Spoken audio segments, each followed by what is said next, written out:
La semana pasada nos referimos al qué. Al qué. ¿Qué?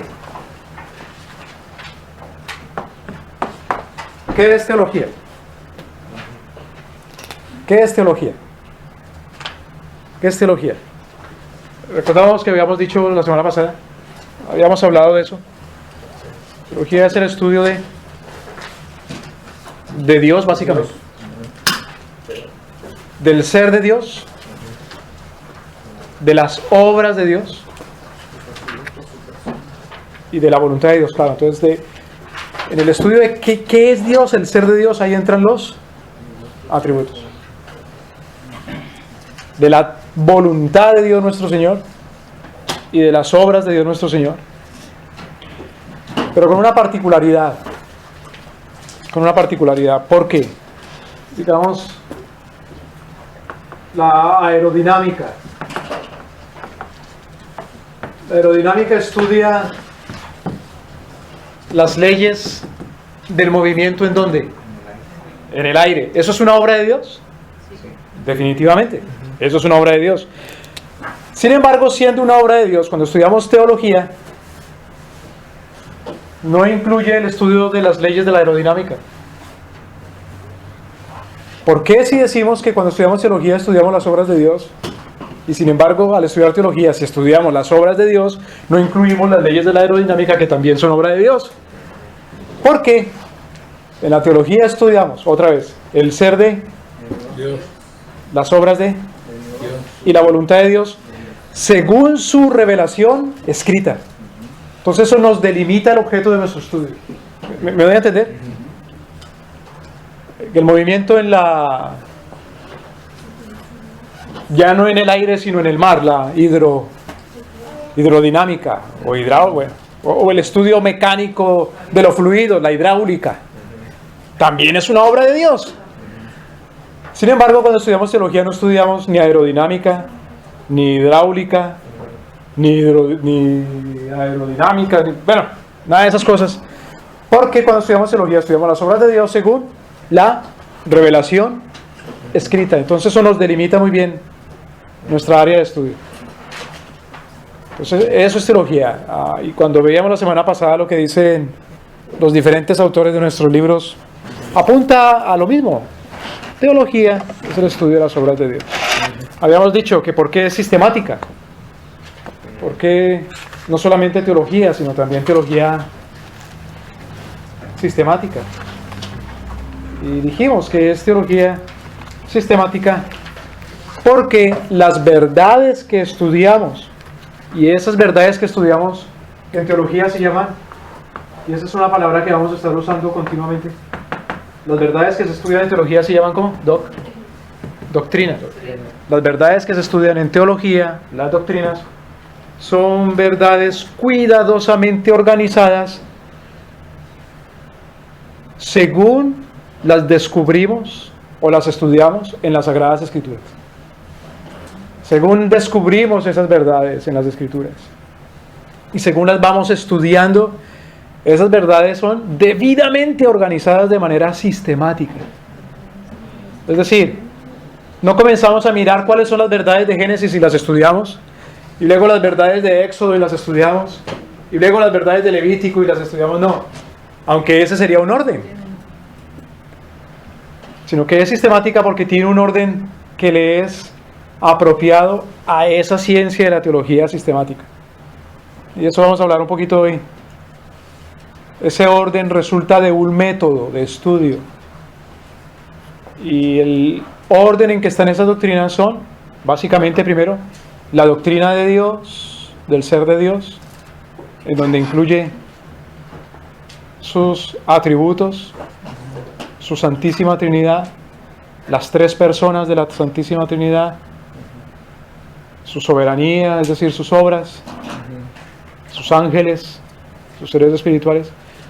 Luego de eso el estudio de el hombre, el ser del hombre, la caída del hombre y por lo tanto la necesidad del hombre. Luego el estudio de la redención, es decir, la respuesta de Dios a la necesidad del hombre en gracia y por su pacto. Luego la doctrina de la iglesia, o no solamente del hombre como individuo, sino del hombre como pueblo, en comunidad, y esa comunidad es la iglesia en todas las naciones. Y por último el estudio de las cosas que han de acontecer según nuestro Señor las ha anunciado y prometido. Entonces tiene un orden en la teología sistemática. Entonces hoy nos vamos a concentrar en el método. Entonces, ¿qué es la teología? De eso hemos hablado ayer y hasta ahorita un poquitico. Pero ahora el método. Entonces el método corresponde a una pregunta que es ¿cómo? ¿Cómo? Primero el qué. ¿El qué? El objeto de nuestro estudio. El objeto de nuestro estudio es una persona. Una persona que es ¿quién? Dios nuestro Señor, según su ser, sus obras y su voluntad. La voluntad de Dios la llamamos su ley. Ley, la definición de ley es la voluntad de una persona soberana y poderosa para hacer cumplirla. Y esa voluntad es mandatoria. Por eso es soberano. Entonces, el qué otra vez. Perdónenme si soy repetitivo, pero si no tenemos eso en cuenta desde el día de hoy, eso lo más importante es el objeto de nuestro estudio en 2 años. El qué, Dios, sus obras y su persona. La siguiente pregunta es ¿cómo se estudia a Dios? Es decir, ¿cómo se estudia su ser? ¿Cómo se le conoce a Él? ¿Cómo se conoce sus obras? ¿Y cómo se conoce su voluntad? De manera teológica. En la teología sistemática. ¿Cómo? ¿Cómo? Vamos a un pasaje en las Escrituras, en la oración sacerdotal de Cristo. Lo que conocen los estudiantes como la oración sacerdotal de Cristo, que es Juan capítulo 17. Juan capítulo 17. Juan capítulo 17.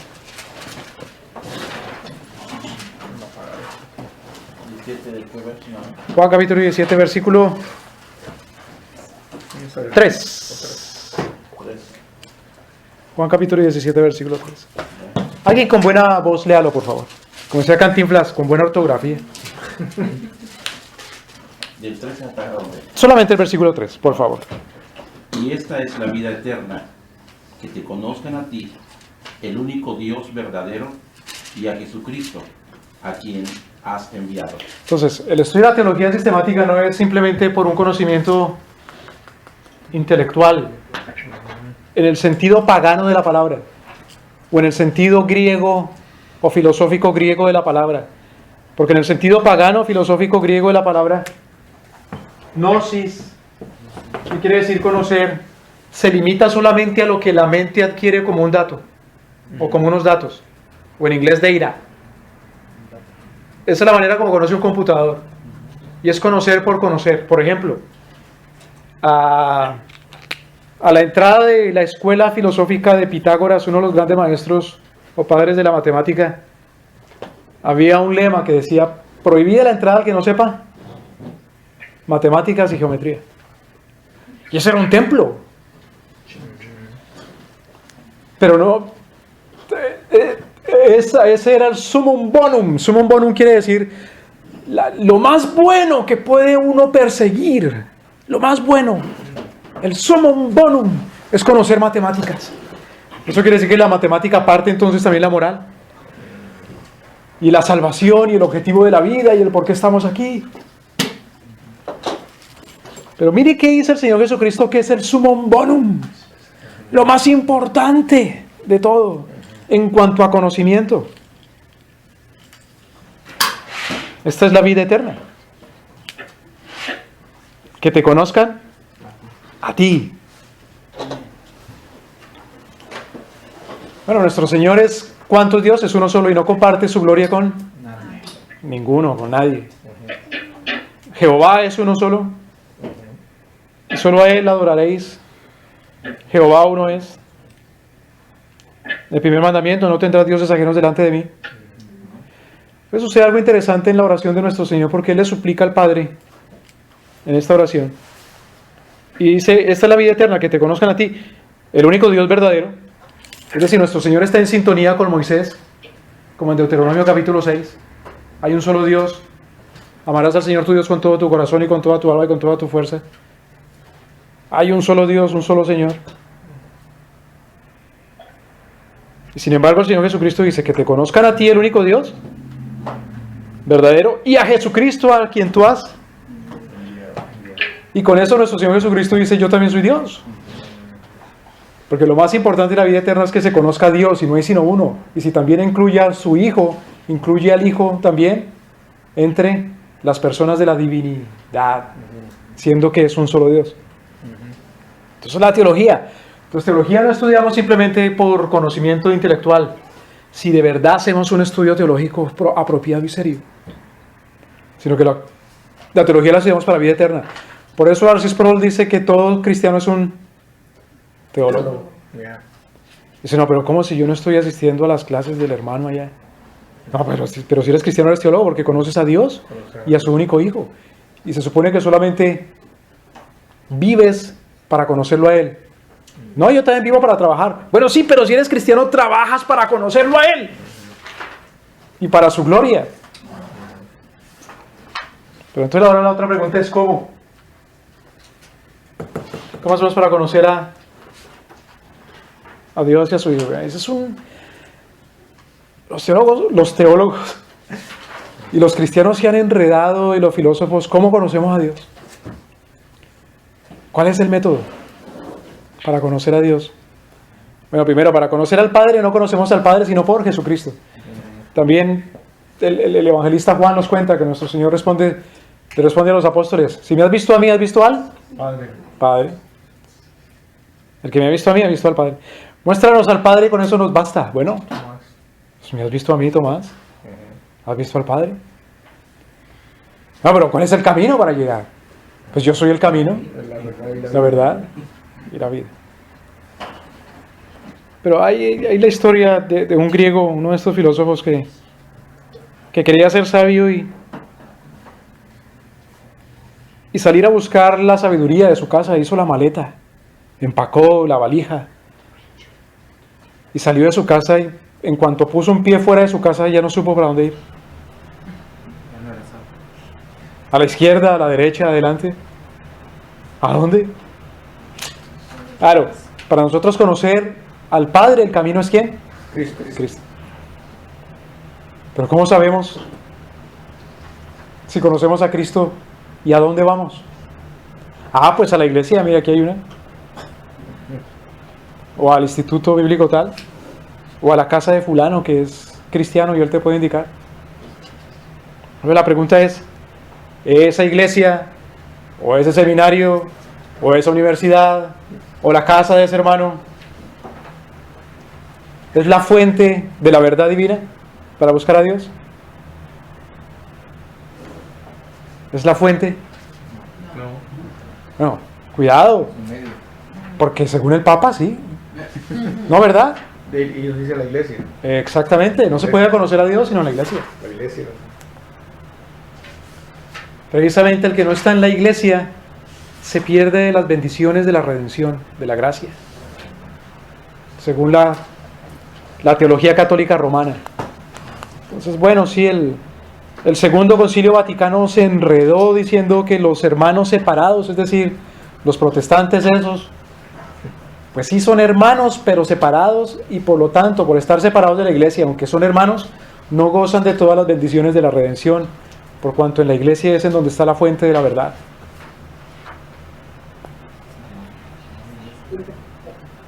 Pero, ¿qué hacemos entonces? ¿Cuál es la fuente de la verdad? Cristo. La fuente para encontrar a Cristo. O mejor, la fuente que se nos ha revelado y que está al alcance de nuestras manos para conocer a Cristo. Su palabra. Su palabra, claro, su palabra.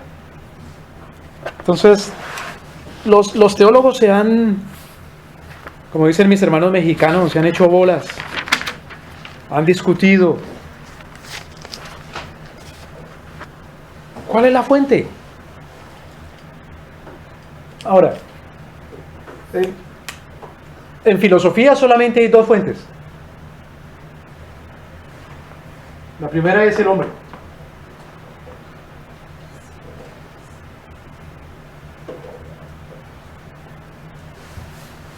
La segunda es la naturaleza. Fuera del hombre.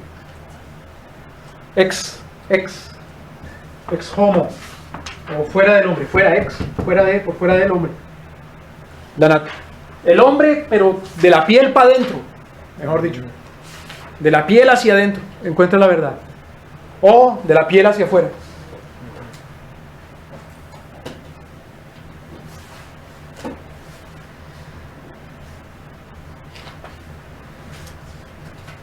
De la piel para adentro, de la piel hacia afuera. Está la fuente de la verdad. Entonces el filósofo este que salió de su casa a buscar la verdad, ¿para dónde iría? Si se pondría parado a pensar y diría, no tengo que ir a ninguna parte, sino dentro de mí encuentro la verdad, pues se devolvería para su casa. O buscaría una cueva para meterse entre la cueva a reflexionar y a pensar.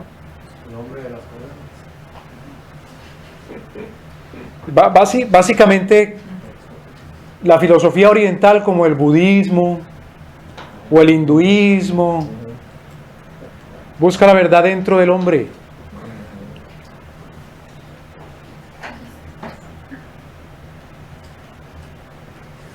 Y en filosofía, la filosofía griega, eso se le llama el platonismo,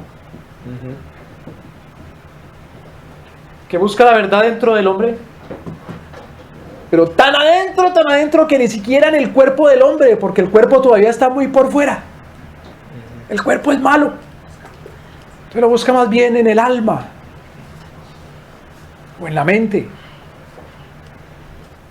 Y los otros dijeron, no, por el otro lado es en la naturaleza donde se encuentra la verdad. Hay que salir, hay que mirar el cielo, las estrellas, la tierra, la creación.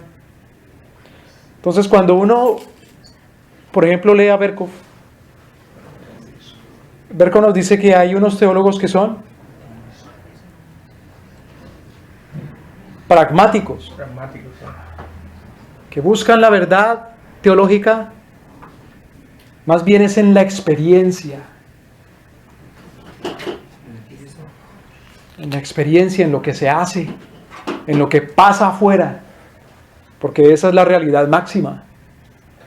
En cambio, hay otros teólogos que buscan la verdad en el interior, en la conciencia, en la razón o en la emoción. Entonces los moralistas dicen en la conciencia, lo que dentro de mí me dice que es bueno o malo, según mi conciencia, esa es la fuente de la verdad. Fíjense, uno se encuentra gente así por todo lado. Ese fue el alemán. O se encuentra uno a uno mismo pensando así a veces. ¿Cómo se llaman esos? Esos son moralistas. O los que buscan la verdad en la conciencia humana. Porque la conciencia es ese dispositivo que le pone nuestro Señor al hombre. Como los dispositivos que hay en las casas que detectan el humo. Cuidado, porque una partícula de humo nos despierta, no nos deja dormir el detector de humo. Entonces la conciencia es como un dispositivo que cuando detecta una inmoralidad, entonces el dispositivo hace ruido. Y eso se llama que la conciencia entonces lo golpea a uno. O cuando dice uno, uy, está más pesado que una mala conciencia. Pero la conciencia como parte del ser humano está muerta y depravada si es que no hemos sido regenerados por Cristo. Así es. Es decir, la conciencia no sirve absolutamente de verdad para llevarnos al camino de la ley cristiana. En Cristo nuestro Señor. Hay algunos ingenuos que fuera de la Biblia dicen, no, la conciencia sí nos puede llevar a ese conocimiento de Dios, o por lo menos al conocimiento de la ley de Dios. Y eso era de lo que gozaban, por ejemplo, los pueblos que no habían conocido todavía el Evangelio, como los griegos, como los romanos, Entonces dicen, mire, por ejemplo, Sócrates, que no conocía a Cristo y era un hombre muy moral.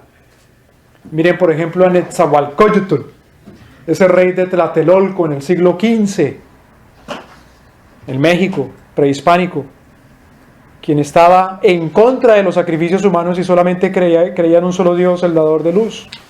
¡Ah! ¡Qué cosa tan maravillosa! En su conciencia encontró a Dios. Pero mentira, porque no pudieron construir una vida moral según la Escritura, primero privada para ellos, y mucho menos una vida civil, moral, según Cristo nuestro Señor y su pacto para sus naciones. San Agustín, por ejemplo, decía de la República Romana que esa cosa era todo menos una república, porque ahí nunca hubo justicia. Por lo tanto, no es digna de ser la llamada república, porque aquella república es solamente esa en donde Jesucristo es el rey. Eso lo leemos, por ejemplo, en la Ciudad de Dios.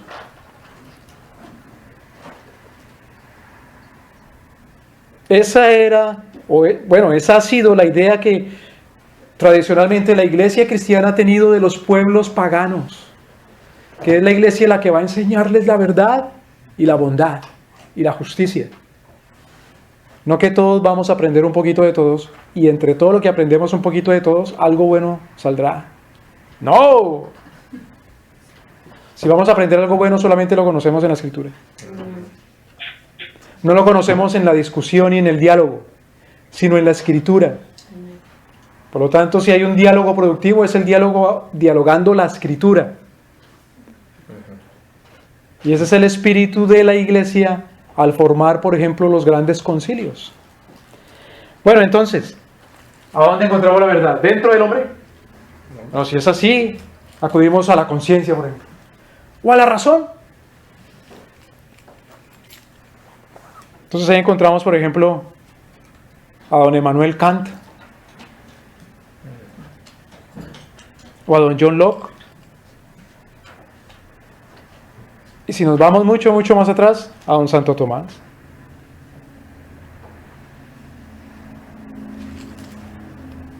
Y entonces ellos dicen, Dios ha provisto para el hombre de una facultad sobre las demás, que es la razón. Y como esa es la gran facultad de la que goza el hombre, ahí encontramos la verdad. Hombre, pero si uno es sincero y se observa a uno mismo, sin la verdad del Evangelio uno no tiene razón, uno es un animal.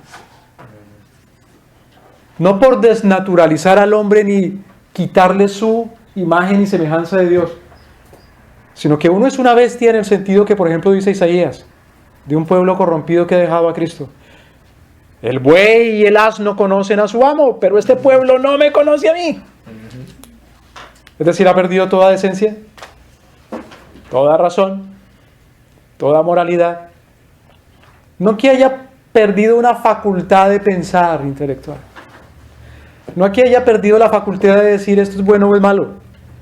Pero ha perdido la facultad del Espíritu Santo de llamarle a lo bueno bueno y a lo malo malo, según su gracia y su poder. ¿Me doy a entender? Cuidado, no que la gracia se pierda, sino que se ha engrosado su corazón, como anuncia el mismo Isaías, o le anuncia nuestro Señor a Isaías. Le ha engrosado el corazón para que viendo no vea, para que oyendo no oiga, y no entienda y se convierta. Hasta cuando nuestro Señor otra vez por su gracia y su soberanía despierte las facultades. Entonces la conciencia, la razón, ¿qué dijimos la otra? Los sentimientos. Ah, no, ahí sí somos solo latinoamericanos. Todos somos muy sentimentales. Pura novela, ¿sí? Sí, pura novela, pura pasión. Puro taco de carne. Puro taco de carne. Oh, no. Yo aquí no conozco a Dios porque yo no lo siento, hermano. Sí. Aquí no está Dios porque en esta iglesia o en esta casa no se siente. ¿Y cómo es que hay que sentir? Pues yo no sé, pero hay que sentir. Ahora, definitivamente sí hay unos sentimientos o emociones o afectos que son del Espíritu Santo, sí. Porque el fruto del Espíritu Santo es que Amor. es amor, Paz, es benignidad. gozo, es paz, Benignidad. es bondad, que no son cosas puramente racionales, intelectuales, ni tampoco son cosas que son puramente morales, sino que también tienen un lugar en el alma humana, y ese lugar en el alma humana está en un compartimento que nuestro Señor dispuso para el hombre, que son sus emociones. Claro que sí. Tal vez el que se conoce como la mente intelectual más brillante en toda la historia, a este lado del Atlántico, en la Norteamérica. Hay gente que cree que el origen de los Estados Unidos es el 4 de julio de 1776. El origen de los Estados Unidos es la llegada de los peregrinos. Y el hombre que es reconocido como la figura intelectual más prominente vivió antes del 4 de julio de 1776, y era don Jonathan Edwards, un pastor congregacionalista. Y este hombre escribió su libro más lindo. Es un libro que escribió siendo él un intelectual sobre las emociones. Diría uno, no, eso tenía que haberlo escrito sobre las emociones. ¿Quién? Por ahí, García Márquez o... No, porque es la pasión, las emociones. García Márquez. Los afectos.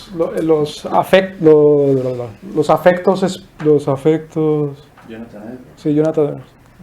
Los afectos espirituales. ¿Cómo es? ¿Cómo es? ¿Cómo es? Los afectos religiosos. Gracias, Joseph. Los afectos religiosos. No efectos, sino afectos. Afectos. Los afectos religiosos. Entonces, para Jonathan Edwards, el gozo, el amor, la bondad, son afectos del Espíritu Santo en el alma redimida. Pero esa alma redimida no encuentra la redención en el amor de su espíritu, ni en la justicia de su espíritu, ni en la bondad de su espíritu, ni en el gozo del espíritu, sino que esos afectos situados en esa facultad del alma de emocionarse y de sentir han sido redimidos por nuestro Señor, para que ahora, sobre la base de la verdad, y la verdad primero se piensa, es decir, se cree, sobre esa base entonces esos efectos sean ahora sí útiles para la gloria de Dios. ¿Me doy a entender? Entonces, no que no haya una conciencia cristiana, porque nuestro Señor redime al hombre, incluida su conciencia, es decir, incluida la capacidad del hombre de llamarle a lo bueno bueno y a lo malo malo.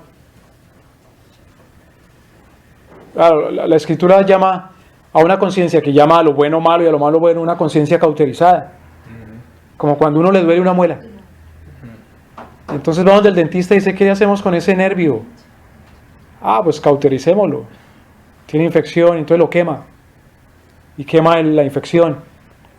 Pero resulta que así de repente el nervio queda sin la capacidad de sentir. Entonces una conciencia cauterizada es como un dispositivo, un detector de humo, que se puede estar quemando la casa y el dispositivo no prende. ¿Por qué? Porque está lleno de grasa. Está engrosado el corazón, como decía Isaías, o como dice Cristo, o como lo cita después Pablo. Es como las arterias que se llenan de grasita.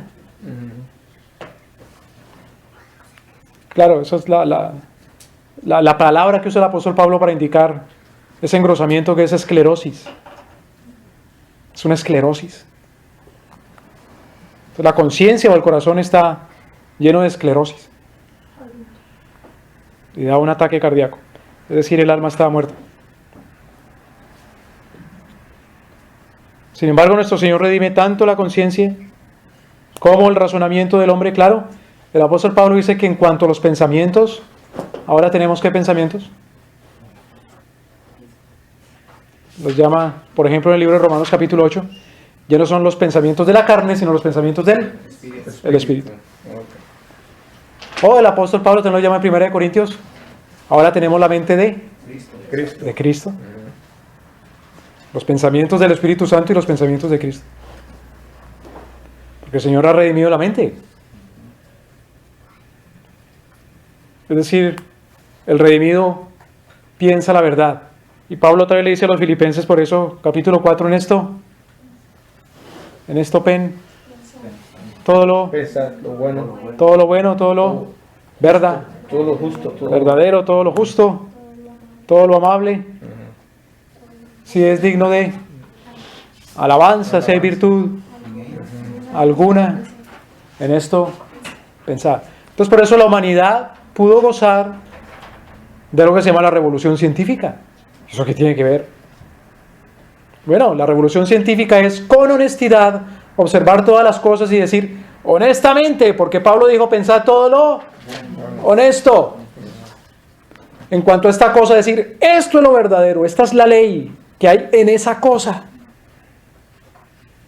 Y si se usa así es bueno y si se usa así es malo. Moralmente, porque la ley de Dios la rige. Entonces se pudo dar una revolución científica. ¿Me debe entender? Francis Bacon, por ejemplo, en Inglaterra. Una de las grandes figuras de la revolución científica. Pero, aunque nuestro Señor haya redimido la razón, no sacó de la razón los pensamientos para redimir la razón. Es decir, ahí no está la fuente del conocimiento de Dios. Aunque nuestro Señor haya redimido las emociones, no sacó de esa facultad del alma de ser emocional, no sacó las verdades para redimir a la razón, ni las buenas, perdóneme, a la conciencia, ni sacó la bondad para redimir entonces la conciencia humana.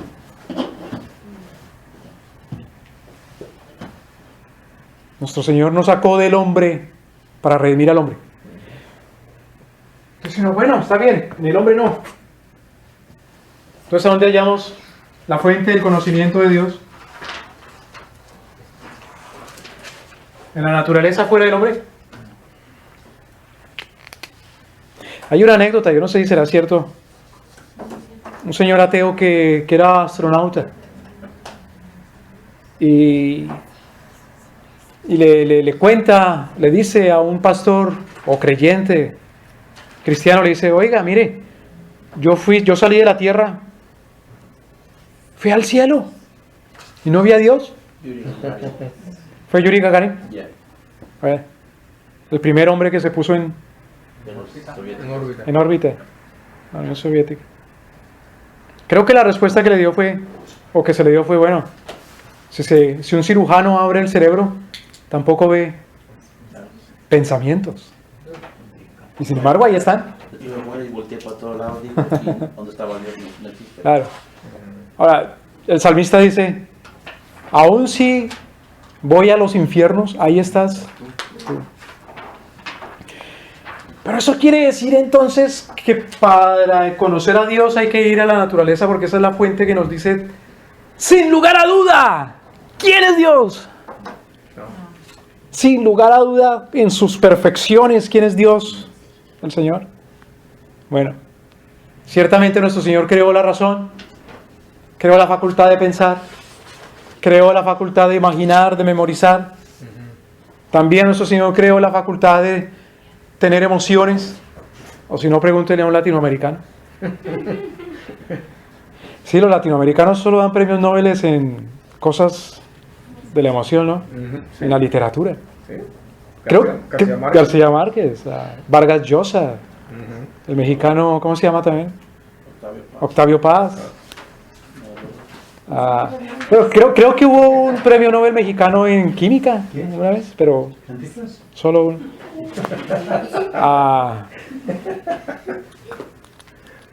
¿Quién duda que hay algo musicalmente tan agradable como un tango, como un mariachi, como un bolero? Pero bueno, no por nuestro Señor haber creado las emociones, la creó para que ahí en la emoción se le conozca a Él. En la naturaleza, afuera, es imposible que el hombre también encuentre a Dios. Por la misma razón de que el hombre no puede encontrar a Dios dentro de él. Entonces, ¿cuál es la razón por la cual el hombre no puede conocer como Dios quiere que se le conozca a él? ¿Por qué razón el ser humano no lo puede encontrar dentro de ese mismo hombre? ¿Porque a Dios le falló cómo creaba al hombre? Sino por culpa de él. Pecado.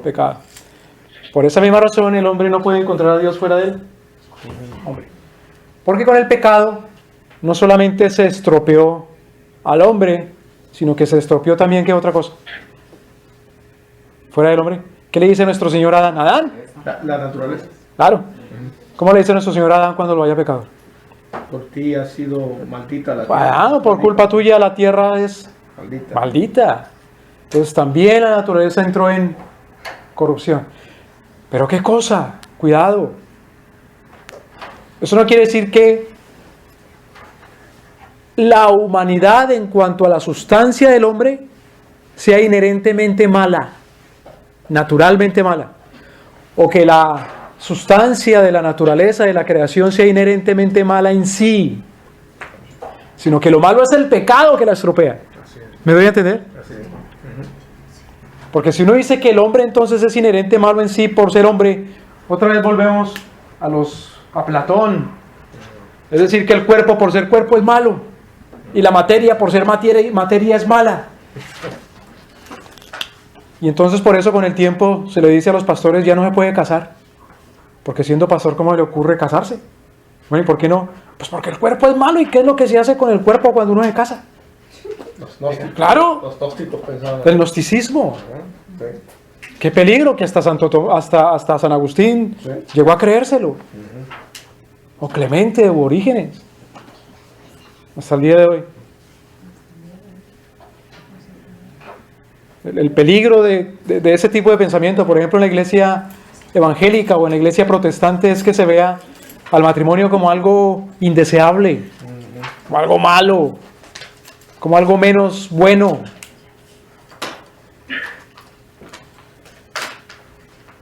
Como,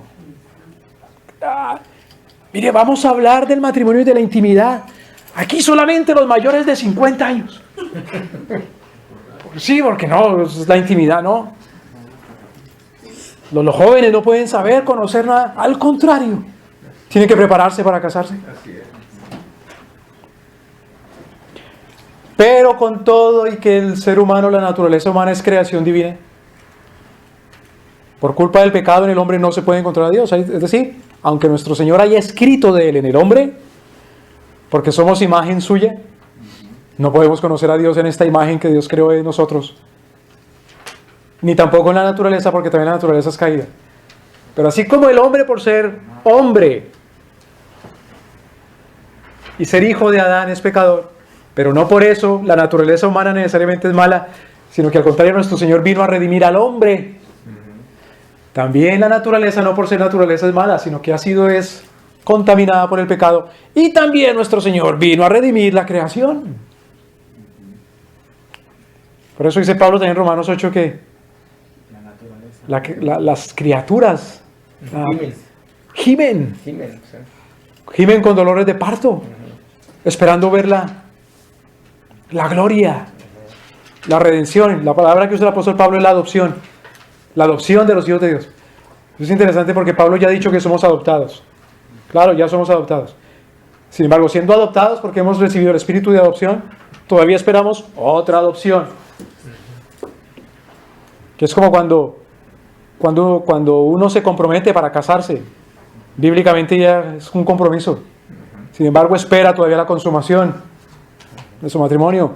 Así nosotros, aunque estamos casados con Cristo ya, por las bodas del Cordero ya, esperamos todavía la consumación, la gloria, la glorificación.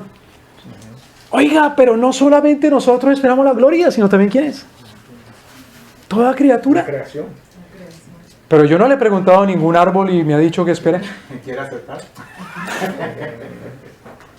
Pero hay en el árbol, en la naturaleza del árbol, en cuanto que vive, que se niega a la muerte. Sí. Y por lo tanto ahora la actitud del cristiano redimido para con la creación es tratar a la creación según la voluntad de Dios. Porque la voluntad de Dios es la redención de todas las cosas. Entonces nos jalamos los pelos, bueno, si todavía le queda uno alguno, esforzándonos, buscando cuál es la voluntad de Dios también para la creación. Entonces uno se encuentra con cosas como que, por ejemplo, el impío es cruel hasta con su bestia. Por lo tanto, en una cultura cristiana, ¿cómo vamos a ser crueles con los animales? ¿Me voy a entender? Porque dice el apóstol Pablo también, porque estas cosas fueron escritas no solamente para los bueyes, que se les debe dar de comer porque trabajan, sino también con los seres humanos. Claro, el ser humano ha sido redimido, no solamente para justificación después de que muera y encuentre la gloria o vea la gloria, como dice Pablo, mejor es estar con Cristo, sino que ha sido redimido también en sus relaciones unos con otros. Entonces Pablo dice, claro, siendo nosotros redimidos hay que pagarle a la gente, porque eso no fue escrito solamente para los bueyes, sino también para nosotros. Eso es lo que hace la Iglesia Santa. Pero con todo y eso, en la naturaleza, es decir, fuera del hombre, o en la creación, de la piel para afuera, no conocemos a Dios. Porque tanto el hombre como la naturaleza, siendo redimidos, todavía gemimos, esperando la gloria. Es decir, la perfección. La perfección. En esa perfección, ahora sí vamos a gozar de la impecabilidad. Impecabilidad. Impecable. Cuando veamos la doctrina de las Sagradas Escrituras, pues vamos a ver ciertos atributos que tienen las Escrituras. La Escritura es infalible, no falla. La Escritura no se contradice a sí misma. La Escritura es inteligible, se conoce, se puede conocer. La Escritura es autoritativa, tiene autoridad, toda autoridad, porque no tiene uno por qué tener temor de que la Escritura no llegue a cumplir lo que promete. Es la palabra de Dios mismo. Esas cosas, esas facultades las espera el ser humano para sí solamente hasta en la redención de todas las cosas, en que el hombre ya definitivamente en su espíritu y su cuerpo, todo su ser sea impecable. Y también toda la creación será transformada para impecabilidad. Esa es la gloria. Ahí sí entonces veremos la gloria de Dios mismo. Como dice el apóstol, ahí seremos como Dios, o seremos como Cristo. No divinos, sino que seremos como Cristo en su naturaleza humana que Él adquirió para Él. Y es una naturaleza humana perfecta. Y también la naturaleza que no es humana adquirirá esa perfección a la cual Dios la ha llamado y la ha predestinado para eso. Y por lo tanto, se gozará. Entonces, ¿seremos como la humanidad de Cristo? ¿Seremos como la humanidad de Cristo? Claro. ¿Seremos como la humanidad de Cristo? Paredes. Pues de que resucitó. Ajá, sí. Lo hermoso de la humanidad de Cristo es que no adolece o no sufre de las afecciones del pecado, de las consecuencias del pecado. Entonces su alma no sufre de las consecuencias del pecado ya. Su cuerpo no sufre las consecuencias del pecado. Y las consecuencias del pecado a las cuales fue sometida la creación por el pecado de Adán tampoco han de ser sufridas ya nunca más de manera absoluta. Pero desde ahora los cristianos entonces tratamos a los seres humanos y a la naturaleza según la voluntad de Dios que la lleva a la redención. Por eso, como anticipando esa gloria. ¿Sí me voy a entender? Eso es parte de nuestra santificación. Pero no por eso, cuidado, caigamos en la ingenuidad de decir, ahí podemos encontrar a Dios, a conocer a Dios. Solamente en donde encontramos a Dios, en donde encontramos materialmente en la tierra una cosa que no es Dios, y sin embargo, esa cosa que no es Dios es impecable. Solamente su palabra.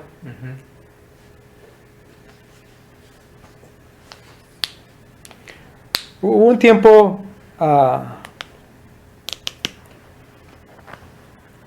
que la iglesia cristiana sufrió una crisis, y eso le llamaba la crisis, se le llama en la historia de la iglesia cristiana la crisis iconoclasta. Icono quiere decir imágenes, y clasta es como romper. Iconoclasta. Iconoclasta. Clasta como de clismo, cataclismo, como de romper, de dañar. Y fue la crisis iconoclasta porque la iglesia se enfrentó en el dilema de si las imágenes de los santos y de Dios son impecables. Una imagen impecable, santa, inmaculada, gloriosa, ya sea un cuadro, una estatua, una pintura. Después resolvieron esa cuestión diciendo no, ciertamente las imágenes no son Dios, pero siendo las imágenes impecables, a través de las imágenes se puede conocer a Dios. Entonces una tradición cristiana, la occidental, dijo sí, y esas imágenes pueden ser pinturas o imágenes de tercera dimensión, esculturas. Y otra tradición oriental dijo no, las únicas imágenes son las que son de 2 dimensiones, los cuadros o los vitrales. Pero son tan impecables que con ellas y por ellas se puede conocer a Dios, y por lo tanto son dignas de devoción y reverencia. ¿Y quién les recordó el segundo mandamiento? ¿Y en dónde queda el segundo mandamiento entonces? Ahí está. ¿En dónde queda? Bueno, no es tema de hoy, pero ellos tienen toda una justificación retorcida para eso. Y es que lo que hacen con la imagen no es adorarla, sino solo venerarla.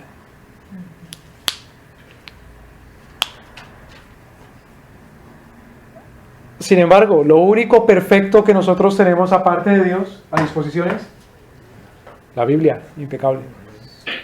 Por lo tanto, esa es la fuente de nuestro conocimiento. Entonces, cuando nos preguntamos cómo, el método. En el cómo nos preguntamos en dónde.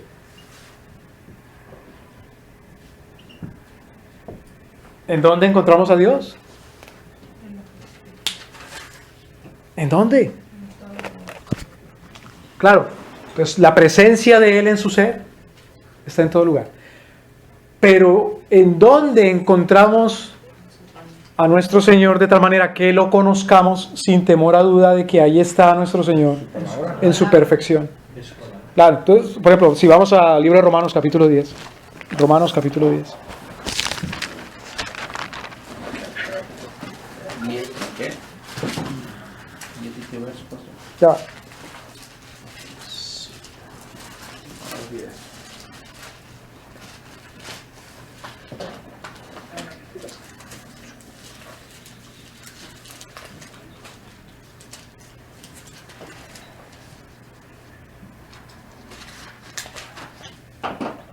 Versículo 7. Veamos desde el versículo 6. Así está más en contexto. Pero la justicia que es por la fe dice así: no digas en tu corazón, ¿quién subirá al cielo? Esto es para traer abajo a Cristo. Ok, hasta ahí, perdón. Y Pablo dice, que ninguno diga en su corazón quién subirá al cielo para traer a Cristo.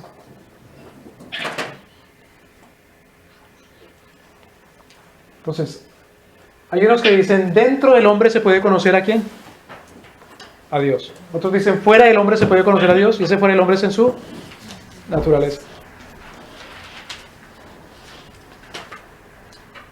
Pero si esto está descartado por el pecado, solamente Dios es el que se revela a Él mismo. La pregunta que sigue es, si no es en el hombre ni en la naturaleza, ¿en dónde se revela Dios? Entonces Pablo dice aquí, que ninguno diga me va a subir al cielo para bajar a Cristo y revelarlo. ¿En dónde? En el cielo. Entonces dice, los jesuitas llevan esto a su máxima expresión, los jesuitas, o la Compañía de Jesús. Los jesuitas es una orden católico romana, una orden, es decir, un grupo de religiosos que surge en reacción, en respuesta a la Reforma protestante del siglo XVI. Pues había un señor de origen vasco que se llamaba Ignacio de Loyola, quien fue militar y fue herido en batalla. Y al ser el miembro de la nobleza se retira a su feudo, a su castillo,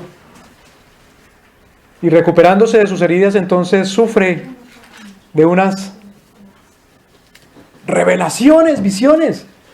Entonces Francisco de Loyola no necesariamente dentro de él mismo, en su razón, en sus emociones o en su conciencia, tampoco fuera de él mismo en la naturaleza, pero más bien de manera mística. Este es el misticismo.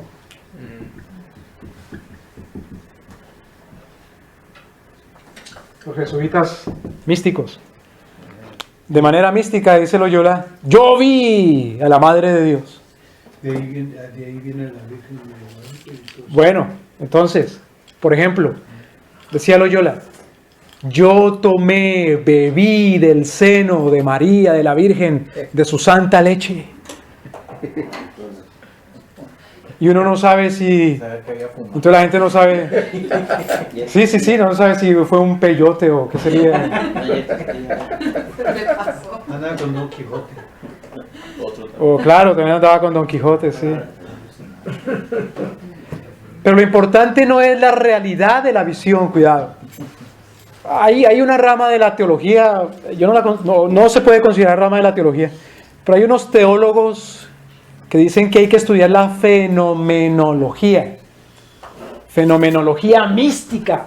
Fenomenología mística se refiere a esos fenómenos impresionantes que puede sufrir un cristiano. ¿Hay que estudiar esos fenómenos? Sí, porque en la Biblia los encontramos. Pero hay que estudiar los fenómenos, por ejemplo, ¿qué es lo que sufre Juan cuando les da la revelación de Apocalipsis?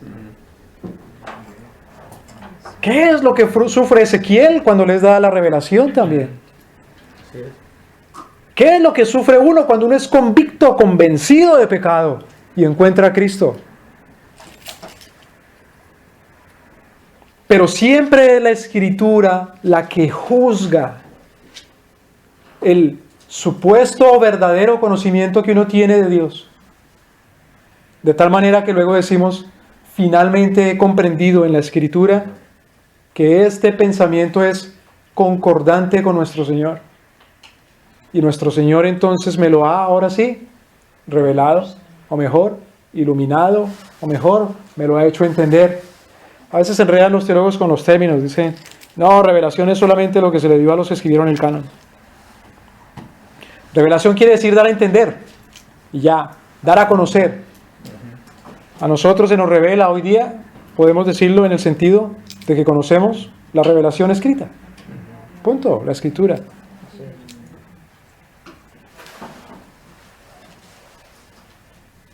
Ahora, en toda tradición cristiana hay desequilibrios en cuanto a todo esto. Dentro del catolicismo y también dentro de la iglesia evangélica, ¿o no? Dentro de la iglesia evangélica se ha caído en un racionalismo loco, claro, rabioso. Cuidado hermano, con que usted diga que tiene un sentimiento espiritual, porque eso es del diablo. Usted solamente tiene que pensar la verdad. Falso. De otra manera uno como se goza en Cristo. Pero también hay desequilibrios. O sea, es solamente sentir el gozo y sentir el gozo y sentir el gozo. Y luego resulta que uno no conoce si es la carne o de verdad el Espíritu Santo?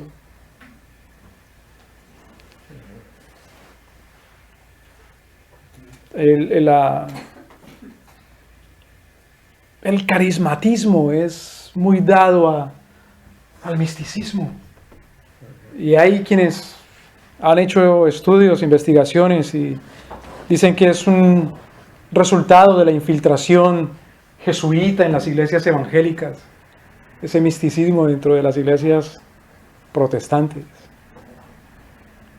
Pero la disciplina de verdad cristiana, la disciplina del Espíritu Santo, es volver a la Escritura para encontrar ahí a Cristo. Esa es la fuente de la teología. Y en la Escritura entonces hallar ese gozo. En el Salmo 119, por ejemplo, hay indicios de que la Escritura, la revelación de Dios, la ley de Dios, ilumina todo el ser humano, todo el alma, su razón, su razonamiento, sus emociones, su conciencia.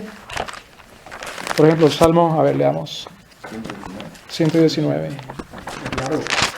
Sí, leamos solamente la primera estrofa, capítulo 119, versículos 1 al 8. Bienaventurados los perfectos de camino, los que andan en la ley de Jehová. Bienaventurados los que guardan su testimonio y con todo el corazón le buscan. Ese con todo el corazón, ¿qué indicará? ¿Con todo el razonamiento solamente? ¿Cuál versículo? Vamos en el 2. ¿Dos? Ahora versículo 3. Pues no hacen iniquidad los que andan en sus caminos. Hay otro compartimento del alma que es la voluntad. Entonces hay otros que dicen que al Señor solamente se le conoce en la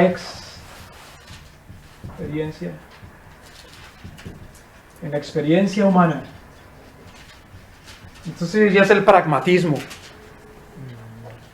A Dios solamente se le conoce en la experiencia humana. Solamente por lo que tú hagas conoces a Dios. Entonces si es un moralista, solamente conoce a Dios si hace las buenas obras, y al hacer las buenas obras, ahí sí empezará a conocer a Dios. Esa es la fuente de su conocimiento de Dios. Ahora, si es un utilitarista contemporáneo moderno, ¿verdad?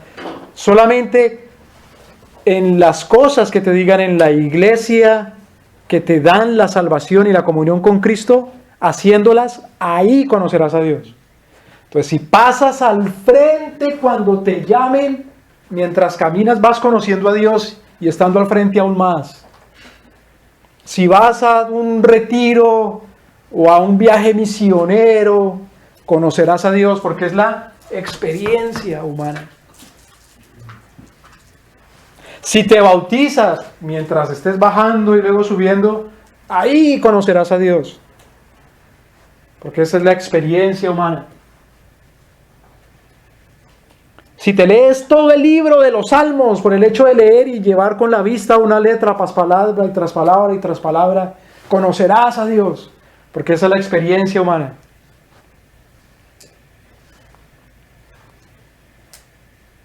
Si sometes tu cuerpo bajo la soberanía de tu pensamiento y de tu espíritu, al punto de que ayunes 40 días y 40 noches con el Señor si quieres, por esa experiencia conocerás a Dios.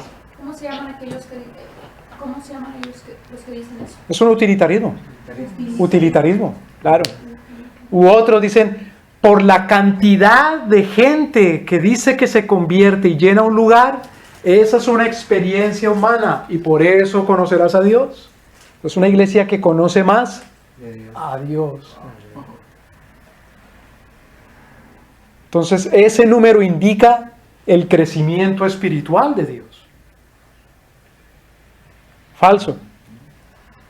¿Qué quiere decir carismático en términos? Carismático en el vocabulario evangélico quiere decir el énfasis que hace en los carismas o en los dones de poder del Espíritu Santo.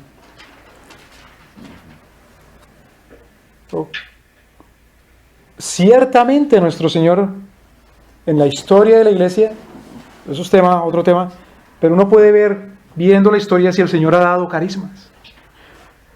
La pregunta es, ¿en un carisma está la fuente del conocimiento de Dios? De ninguna manera. O en una experiencia misionera, o en una experiencia de estudio bíblico, ¿está la fuente del conocimiento de Dios? De ninguna manera. O en una experiencia litúrgica, ¿no? Mire esto, por ejemplo. Se dice que la conversión de Su Majestad el Rey de Kiev, cuando el origen de la nación rusa no es como uno pensaría Moscú o San Petersburgo, las ciudades más importantes rusas hoy en día, sino que el origen de la nación rusa es Ucrania, o Ucraina, como dicen en inglés, Ucraina, o Ucrania, en español. El origen de la nación rusa es en Kiev, el reinado de Kiev. Pero cuando esos pueblos eslavos eran paganos, se dice que el rey de Kiev envió mensajeros por los países cristianos. Y que luego vinieron, porque él quería ya ser cristiano, pero encontraba que habían diferentes tradiciones. Estaba Constantinopla, estaba Roma misma, Bulgaria. Entonces él quería saber a cuál tradición. Entonces cuando regresaron le dicen algo así como, mira, cuando visitamos las iglesias latinas u occidentales, eso es muy aburrido. Ahí no puede estar Dios. Es muy simple. Pero cuando visitamos Constantinopla y la liturgia en la Catedral de Santa Sofía, Hagia Sofía, eso es celestial. Eso sí es una religión. Entonces fue la fuente de la verdad, ¿me voy a entender? Y cuando nació la iglesia ortodoxa rusa, sin duda, ¿no? Claro, claro. Aunque también visitaron la iglesia búlgara, que también tenía esa tradición ortodoxa. También, sí, por eso, Pero claro, Constantinopla era la heredera de todo el poder y riqueza y gloria. por eso las indumentarias y Claro. el de ellos se parece bastante a los orígenes de esa religión. Claro, y ellos trataban de imitar, dicen, hasta donde más podían, la liturgia en el templo de Salomón y en el tabernáculo. Así es. Entonces no es que necesariamente la liturgia fuera pecado, ahí cuidado. Pero el error era en considerar que en la liturgia encontraban la fuente de la verdad del Espíritu Santo. Entonces uno ve en el libro de los Salmos que participa la totalidad del ser humano. Pero la totalidad del ser humano participa en la gracia de conocer a nuestro Señor por su palabra, por su revelación, por su ley. Bienaventurados los perfectos de camino, los que andan en la ley, los que guardan sus testimonios. En fin, en cada versículo lo encontramos. Entonces, volviendo a Romanos capítulo 10, donde habíamos quedado. Romanos capítulo 10. Vamos al 7, ¿no? Se leyó el 6, ahora. Entonces, ¿quién subirá al cielo para bajar a Cristo? De repente, los enviados del... No era zar todavía, sino el rey de Kiev. De repente los enviados del rey de Kiev creerían que... Miren eso tan interesante. Romanos 10. Estamos en el 6 todavía. En la ciencia ficción, como que uno de los objetivos es buscar una ventana y por esa ventana entrar a otra dimensión. Por ejemplo, en la mitología azteca había un dios, una divinidad que se llamaba Tezcatlipoca, que era el dios de la muerte, uno de los dioses de la muerte, o el dios de la muerte. Y tenía un espejo trashumante. Entonces, el que se miraba por ese espejo, o ese espejo era como una puerta al otro mundo. Con la revolución en la época hippie y el descubrimiento del LSD, en los laboratorios. Esa fue una ventana al otro mundo. Llegar a la divinidad. Y la filosofía hippie tan oriental, negada al cristianismo, dijo, ahora encontramos cómo llegar a Dios.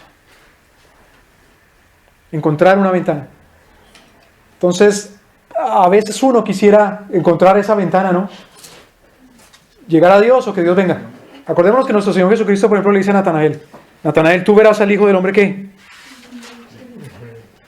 Que es como una escalera.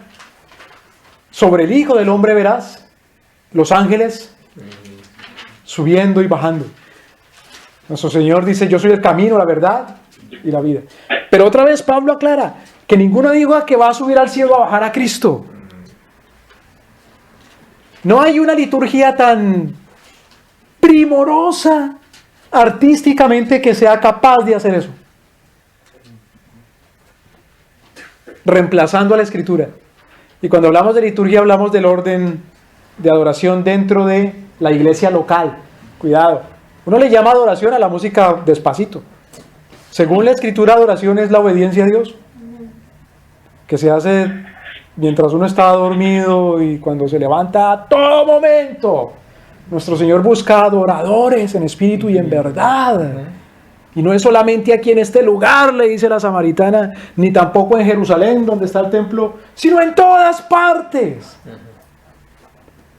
Ese adorador no puede pensar que su adoración consiste en subir al cielo y bajar a Cristo. O tener el espejo de Tezcatlipoca. El nombre del rey se llamaba Rurik. Rurik, el rey de Kiev. De Kiev. Ah, gracias. Sí. Gracias hermano, gracias. Ahora, Romanos capítulo 10, versículo 7. Oh, ¿quién descenderá al abismo? Esto es para volver a subir a Cristo de los muertos. Ir al inframundo, ¿no? Wow, al lugar de los muertos. Ir a donde está Plutón, en donde está Hades. Porque en la mitología griega se soñaba en eso. ¿Quién? Un héroe que pudiera ir a donde está Hades a arrebatarle las almas de los muertos a Hades. Como en la película de Hércules de Disney.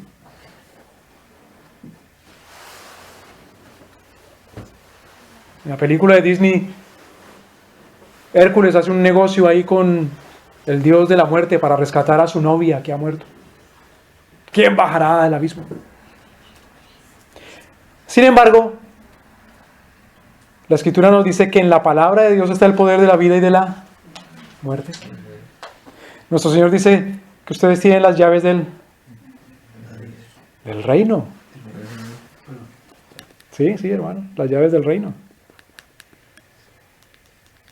Nuestro Señor Jesucristo dice, las puertas de la iglesia, las puertas del infierno no prevalecerán ante la iglesia, contra la iglesia. Nuestro Señor Jesucristo le dice en consolación el mensaje a la iglesia de Filadelfia: yo tengo la llave de David, yo soy el que abre y ninguno puede cerrar, y el que cierra y ninguno. Son las llaves del reino. Versículo 8. ¿Pero qué dice? Mire qué cosa tan interesante. Cuando dice qué dice, es que dice quién. Que Pablo está citando el Antiguo Testamento. Sí, el Deuteronomio 32, 14. Claro. Pablo está citando a Moisés, o está citando el Espíritu Santo. Está citando al canon. ¿Qué dice? Cerca de ti está la palabra. Cerca de ti está la palabra. ¿Otra vez dónde? ¿En la razón? ¿En la conciencia? En tu boca y en tu corazón. Ah, sí, bien. Que sí es en la boca y en el corazón. Esta es la palabra de fe que predicamos. Ah, en la boca y en el corazón, pero no inherentemente en la conciencia, en la razón, sino que la palabra está en el corazón, pero es la palabra que predicamos. A Pablo le está hablando a los creyentes, le está hablando a la iglesia que está en Roma. Y si ustedes ya tienen la palabra, es decir, ya tienen el Evangelio. 1 Corintios capítulo 15 dice, este es el Evangelio que yo les he enseñado, el que yo también recibí, el que les he predicado. En 1 Corintios capítulo 11, en la celebración de la cena, Pablo dice, porque yo recibí, o yo les doy lo que también he recibido. Que tomó pan, que tomó la copa, en fin. ¿Sí me voy a entender? Entonces pregunta, en cuanto a fuente, un científico que aplica el método científico, y el método científico es observar el objeto de estudio en su comportamiento y hasta someterlo a cambios, ponerle cosas, cambiarle la temperatura, ponerle luz, a ver qué pasa.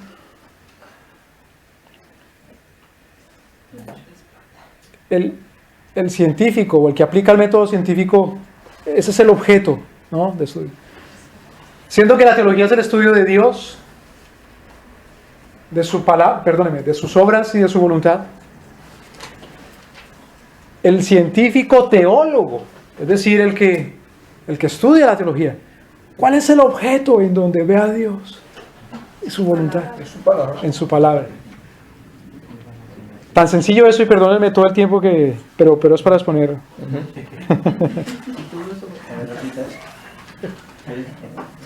Repita las últimas frases. Científico teólogo. La materia o el objeto del estudiante de teología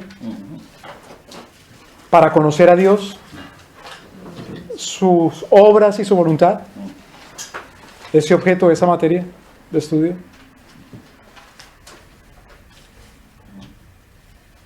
Es la palabra de ese Dios mismo. Esto es algo muy particular en cuanto a la teología. La semana pasada veíamos que ¿cuál es la reina de las ciencias? La teología. La teología. No como decían Pitágoras, las matemáticas.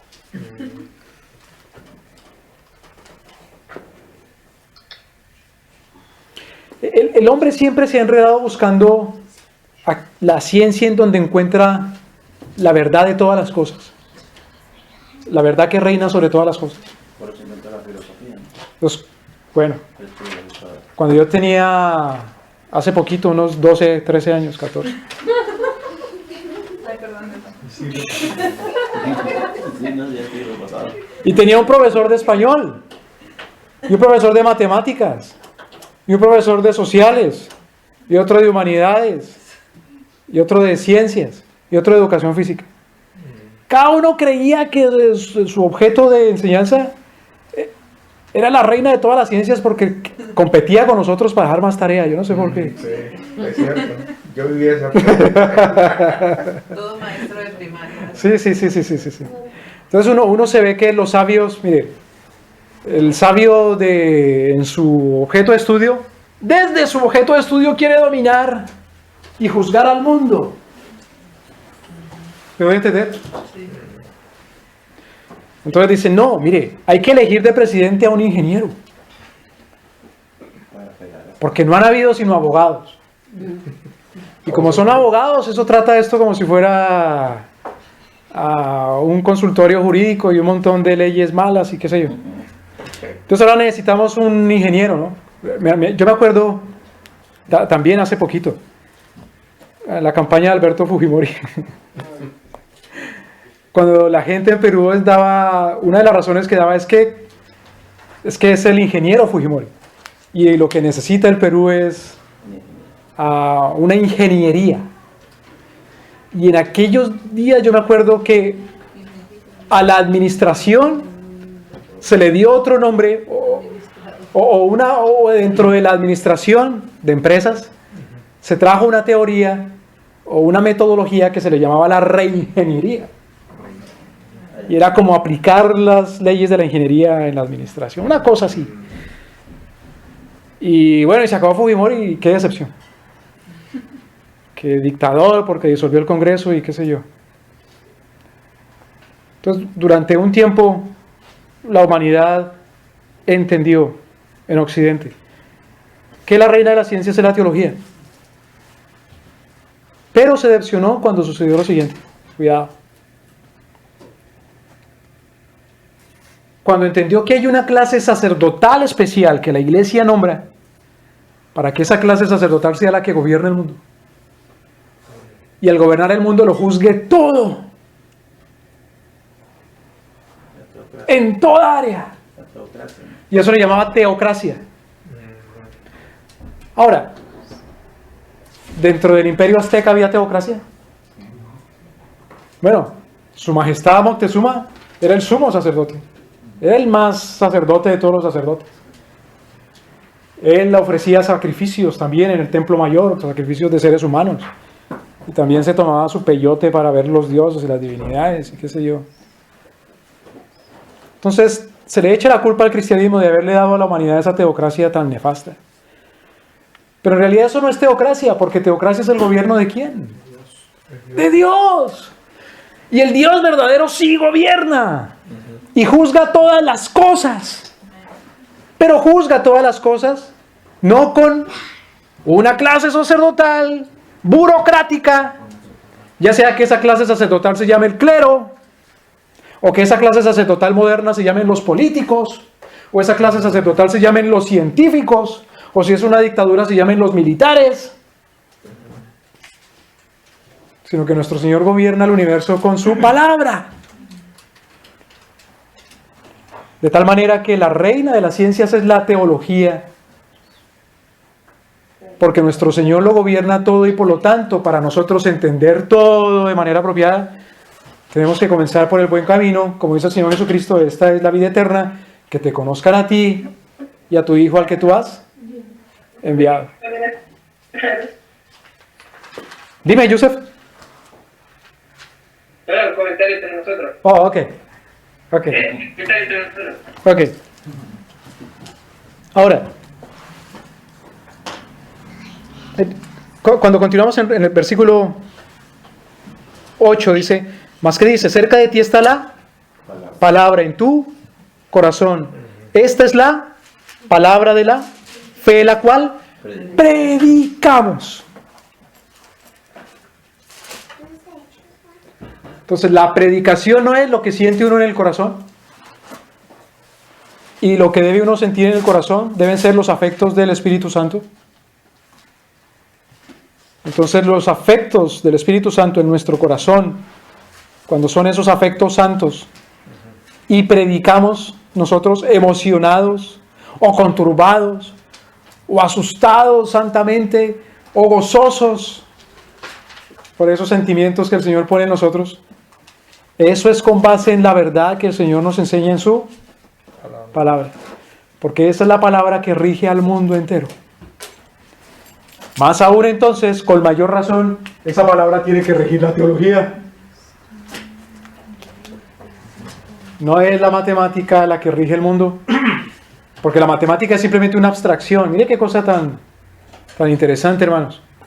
Hay unos matemáticos que se dedican a una rama de la matemática que se llama la estadística.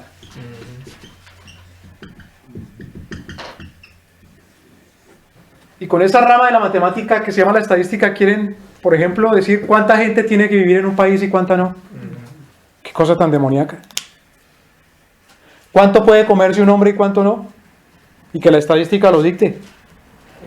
Pero la estadística es solamente una abstracción, es decir, es sumar 1 más 1 son 2, y por sumar 1 más 1 son 2. De ahí, ¿cómo voy a sacar quién tiene derecho a vivir y quién no?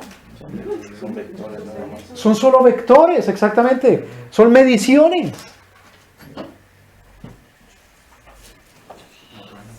Esa es la decadencia en el estudio de la economía pagano.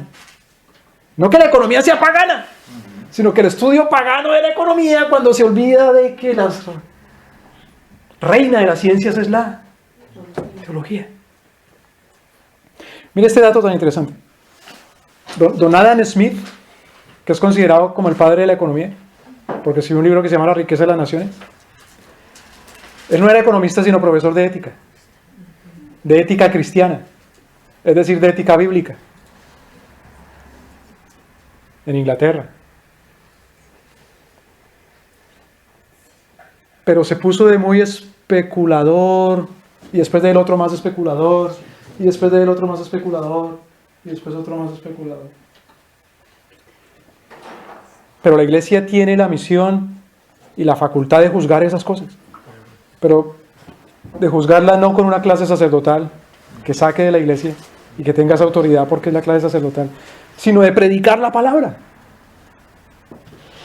y de juzgarlo todo y decir, esta es la producción, esta es la propiedad, este es el ahorro y esta es la utilidad, este es el diezmo. En fin, ¿me doy a entender? Estos son los tributos. ¿Quién tiene derecho a exigir tributo? Nadie, según la palabra de Dios. Solo Dios nuestro Señor, que es tanto y que se usa para tanto. Bueno, hay que entender la palabra de Dios y la teología para entender mejor todas las ciencias. Entonces dice, versículo 9, que si confesares con tu boca que Jesús es el Señor y creyeres en tu corazón que Dios le levantó a los muertos, será salvo. Entonces la redención de la humanidad, la salvación de la humanidad, porque el cuerpo gime esperando la redención, la naturaleza gime esperando la redención, y el alma también. La redención se encuentra cuando Jesús es el que reina, Jesús es el Señor, y entonces cuando el corazón, la mente, las emociones, la razón, todas las facultades del alma humana, del espíritu humano, las facultades morales, las facultades mentales, las facultades emocionales, las facultades volitivas, la capacidad de decidir, de tomar decisiones, todo está rendido a Cristo. Esa es la fe. Porque la fe es confiar. ¿Confiar de qué manera? Confiar en un Señor soberano.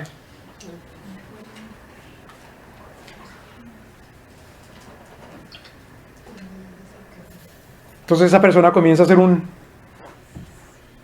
teólogo. Qué cosa tan maravillosa.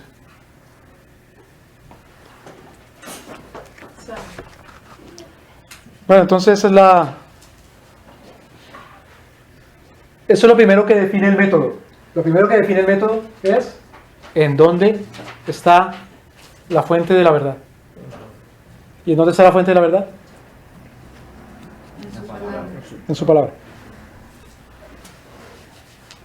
Cuidado, cuando decimos la fuente de la verdad teológica,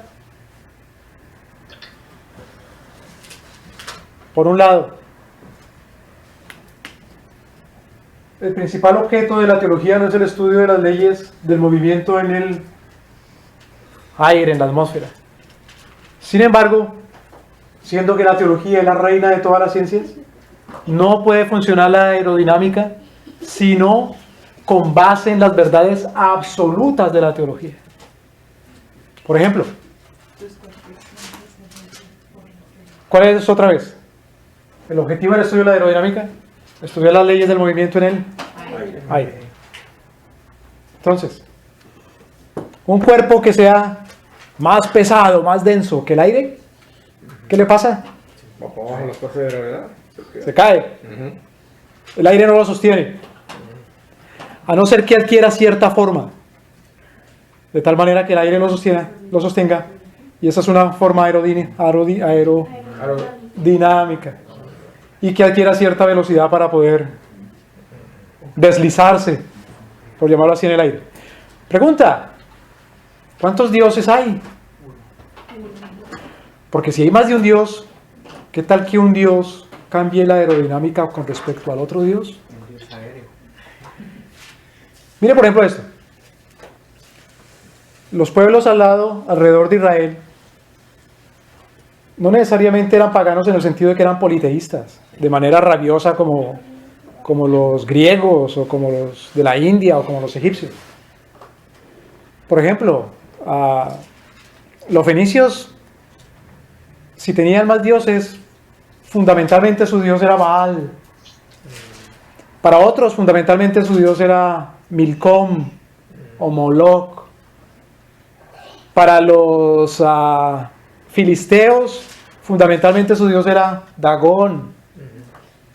Para los persas, fundamentalmente era Ahura Mazda, y su profeta Zaratustra. Pero había algo en particular con ellos. Y era que para ellos, esos dioses principalmente, eran poderosos y gobernaban dentro de los límites de su nación. Cuando se pasaban a la otra nación, No teníamos. era como el principio de la extraterritorialidad jurídica. Que si uno está en Perú, pues tiene que someterse a cuál ley. La de Perú. Y si se va para Brasil, pues no puede llevarse, a menos que sea un diplomático, ¿no? Entonces tiene inmunidad, en fin. ¿Me voy a entender? Entonces para ellos, si cruzo el borde, yo no estoy bajo la ley de aquí, sino la ley de allá. Porque hay otro Dios distinto. Para los cristianos, ¿cuántas leyes hay fundamentales? Uno solo. Y toda ley que no se someta a esa ley es una ley maldita. Es más, la Biblia no la llama ley, sino lo llama un edicto de un rey. Hay un- ¿Cómo? Perdóneme, aguante el pensamiento y perdóneme. Como el César Augusto que lanzó un edicto y entonces todos tuvieron que ir a empadronarse o a que sean contados en la ciudad de origen de sus familiares. Solo hay un país que usted tiene que respetar sus leyes dentro y fuera. ¿Sabe cuál es? El Vaticano. Sí, para los ciudadanos de ellos también. Estados Unidos. Oh, bueno. Sí, porque Si yo trabajo en Panamá, Bueno, ha habido ciudadanos tengo que- americanos. que han renunciado a su ciudadanía por No, eso. o sea, que van y cometen crímenes que en aquellos países, por ejemplo, un ciudadano americano se va y cree que porque está en el Medio Oriente Puede se puede cometer. casar con 3 mujeres, Mm. pero como ciudadano americano, al volver a entrar aquí, es juzgado por bigamia. O también si un país tiene un tratado de extradición, Sí, los de la Interpol y todo. aunque no sea ciudadano de este país, Ujú. sino de otro país, si comete un delito contra la ley de ese país por haber un tratado de extradición, lo envían a pagar. Salió un caso de Que eso es una cosa absurda. Se fue a Perú y se casó, y bueno, tuvo de amante a una jovencita Ah, de 6 imagínese. años. Oh, Y era ciudadano americano. Cuando entró aquí y le probaron que él había estado allá, lo juzgaron en Estados Bueno. Unidos. para el cristiano solamente hay un cuerpo jurídico mandatorio absolutamente en todo. Donde quiera que vaya. No solamente en términos penales, sino en términos aerodinámicos. Por lo tanto, su avioncito, si cumple todas las características y los requisitos que le piden las leyes de la aerodinámica, va a volar en cualquier lugar del mundo. Por lo tanto, solamente desde una perspectiva cristiana, la ciencia puede ser posible. ¿Sí me debe entender? La otra cosa. Esas leyes, al ser dictadas, impuestas por uno y el mismo Dios, y ese Dios al garantizar en la Escritura que habrá esa creación completa hasta cuando Él venga a juzgar a los vivos y a los muertos, el cristiano no tiene miedo de que el avión se le caiga, a no ser porque ese mismo Dios, por esas mismas leyes aerodinámicas o por otro tipo de leyes, lo derribe, o por una negligencia de uno, y entonces la negligencia de uno consiste en ir en contra de esas leyes. ¿Sí me voy a entender? Entonces, ¿es posible la ciencia? ¿Es posible la producción económica de manera universal? Porque estamos bajo el imperio universal de un mismo Dios y Señor. Por lo tanto, el objetivo del cristiano es que también en materia moral, civil, penal, comercial, luchar para que sea esa misma ley de Dios nuestro Señor la que sea impuesta y respetada. Y eso se parte de la santidad cristiana. ¿Me explico? Por ejemplo, mire, un dato que yo mencionaba muchas veces.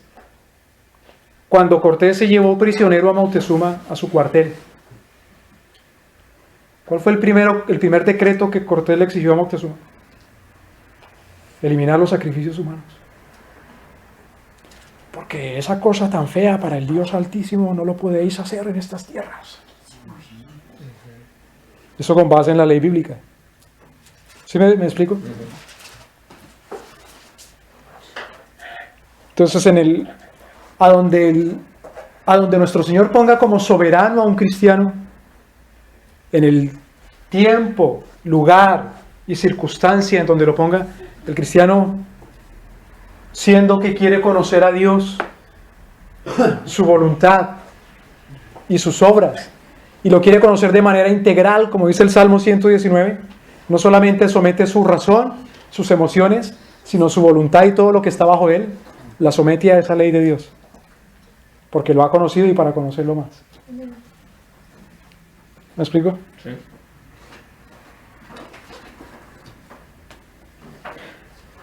Entonces, dice Don Berco, en cuanto al método, dice: la teología sistemática es la ciencia de usar las facultades racionales del hombre para entender los temas bíblicos con claridad. Así la mente humana recopila, clasifica y ordena verdades según las facultades de estas verdades. ¿En cuál página está eso? Ah, No está en eso. en las lecturas que habían para la semana pasada. Entonces, si haces la tarea, de verdad. No, está en la primera página, creo. No, porque se supone que cada semana hacemos lo Sí, mismo. sí. Pero eso no es lo importante ahorita. Eso no es lo importante ahorita. Sin embargo, hermanos, en la teología sistemática no solamente las capacidades de la lógica humana son puestas en uso y en práctica, sino aún las facultades volutivas, es decir, de la voluntad del hombre, y las facultades también de la conciencia, es decir, de la moral. Me meto yo en problemas porque ¿quién soy yo para contradecir a Berco? Pero no es contradicción, es un aporte que podemos hacer. Bueno, entonces dice también Berco, en cuanto al método, dice: no es la religión, sino Dios el objeto de estudio de la teología. No es la religión, sino es Dios. Eso no quiere decir que la religión no exista. Hay un mito moderno en las iglesias. Ustedes saben, ¿no? Cuando vinieron los españoles, por ejemplo, en cada país o en cada región se creó un nuevo mito, cristianizando, domesticando al cristianismo a las formas, divinidades y creencias y fees locales que habían antes de la llegada de ellos. ¿Me voy a entender? Entonces el origen de la Virgen de Guadalupe es la adoración a, ¿cómo se llama? Tonatzin. Tonatzin, de Bueno. Tepeyac. Tepeyac. La Virgen del Chiquinquirá, pues igualmente. La Virgen de la Caridad del Cobre en Cuba, pues lo mismo. La Virgen de Altagracia en República Dominicana, creo que es, pues algo parecido. Cuidado, porque con el evangelicalismo a veces sucede algo parecido. Tengo que tener cuidado. Porque en toda comunidad humana hay costumbres que uno tiene que ir sometiendo a Cristo. Borrando o sometiéndolas a Cristo. Y a veces uno comete el error de, en lugar de borrarlas y someterlas a Cristo, es domesticarlas y vestirlas de cristianas. A ponerles un uniforme cristiano y meterlas a su... Denos un ejemplo, hermano. Por ejemplo, en la cultura popular en este país, yo no lo encontraba tanto en nuestro lugar de origen, pero en este país, es de mal gusto intelectual, en un ambiente en donde uno quiere quedar bien, decir que uno es religioso. Y la gente dice, I'm not religious. Y como que con eso pone una barrera aquí y se escuda y dice, ya tengo permiso y nunca fui criado. En fin. A veces se ha domesticado. Y eso lo comenzaron a hacer los hermanos americanos. Es decir, mira, el cristianismo no es ninguna religión. Y creo que los que comenzaron con eso fue los de la teología de el liberalismo teológico, creo que con Paul Tillich, un teólogo a principios del siglo XX, que dijo, el cristianismo no es una religión, sino que es un lifestyle. Es un estilo de vida. Pero eso es paja, eso es retórica. Religión quiere decir lo que lo une espiritualmente a uno a Dios. Más bien, el cristianismo es la única, exclusiva y verdadera religión. El cristianismo, la fe cristiana. Y la fe cristiana es Cristo nuestro Señor y su palabra, su enseñanza, Él y su enseñanza, lo que nos une a Dios. Dice nuestro Señor Jesucristo, permaneced en mí porque separados de mí nada podéis hacer. Es más, los apóstoles dicen la verdadera religión es esta. Es tal. ¿Sí me voy a entender? Entonces, sin embargo, si uno dice religión en sentido general, aquello que nos une a Dios, ese no es el objeto de la teología, del estudio teológico. El objeto del estudio teológico es Dios, nuestro Señor y su palabra. Por otro lado, podríamos decir, no, está bien, la religión sí es el estudio teológico, pero la religión verdadera, es decir, la palabra de Dios nuestro Señor, su mensaje, su evangelio, su escritura, su revelación, especial.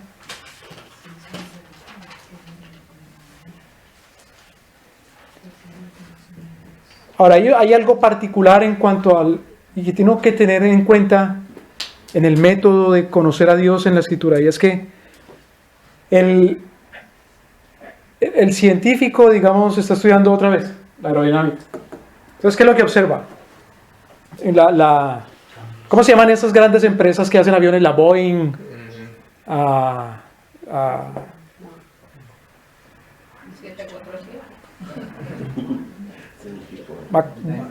Douglas, los que hacen los F-22, Raptor, Douglas, MacArthur Douglas, bueno, contratan ingenieros que estén observando las características de la aerodinámica. Bueno, y qué cosa, ¿no? Que yo no sé hace cuánto, recientemente crearon un avión que rompe aparentemente, no se puede romper con las leyes de Dios, pero aparentemente rompe con las leyes aerodinámicas porque crean unos aviones que no tienen la misma forma aerodinámica de esos aviones, pero rompen de alguna manera con la forma porque ya no tienen curva, como la curva de las alas, como la forma de las alas de los animales, sino que tienen como ángulos, ¿no? No ángulo recto totalmente, pero sí es en forma angular. El Phantom, ¿no? Como el ese famoso como el F-116, por ejemplo. Ese que está así. Ajá, claro. Regular así. Para evitar los radares. Porque los radares, cuando encuentran la onda, el sonar, cuando encuentra esa forma, no retorna al origen. Entonces, para hacer aviones furtivos. Entonces, el científico, en las ciencias naturales, somete el objeto de su estudio a cambio. Le pone temperatura. Ahora, uno tiene que tener cuidado que uno no puede hacer eso con la Biblia. Uno tiene que tener cuidado porque no puede hacer eso con la Biblia. No. Uno no puede agarrar la Biblia y decir, bueno, ¿y qué tal que el Antiguo Testamento sea el Nuevo y el Nuevo sea el Antiguo? Se mete uno en un enredo, ¿no? ¿O qué tal que quitemos el Antiguo y solo nos quedemos con el Nuevo?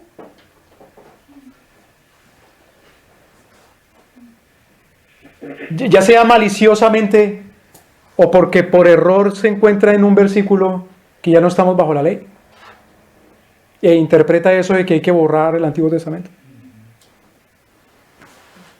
O que diga uno que como Dios es uno, entonces el Espíritu Santo no es Dios, ni el Hijo de Dios es Dios, sino solo el Padre.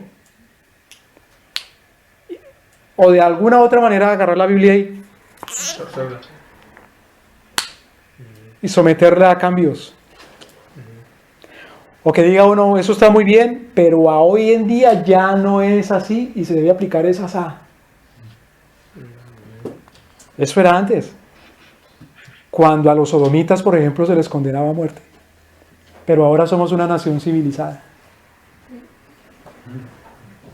¿Sí me voy a entender? Hermano, entonces me quedó ahí un poquito de duda. Sí somos una religión. El cristianismo es la religión. La religión. La religión. La otra cosa, lo demás son mitos. Pero en términos filosóficos, semánticos, es decir, en el diccionario, en el léxico, religión quiere decir Lo que nos une a Dios. lo que nos ata y nos une a Dios como idea Entonces, y sí, práctica. Porque a veces decimos, no somos una religión. A ver, eso fue una copia de la cultura popular, que todo lo religioso lo ve oscuro, oscurantista, de mal gusto, de gente supersticiosa. Es más, el mundo es religioso todo. Sí. Todo el mundo religioso. Y tú que dices que no tienes una, tú eres un religioso. Y si tú dices que es así y no así, pues ese es tu Dios. Sí. Y tú que estás tan tranquilo ahí sentadote porque crees que eso es lo que te salva, pues esa es tu religión. ¿Me explico? Sí. No que uno le diga a la gente así.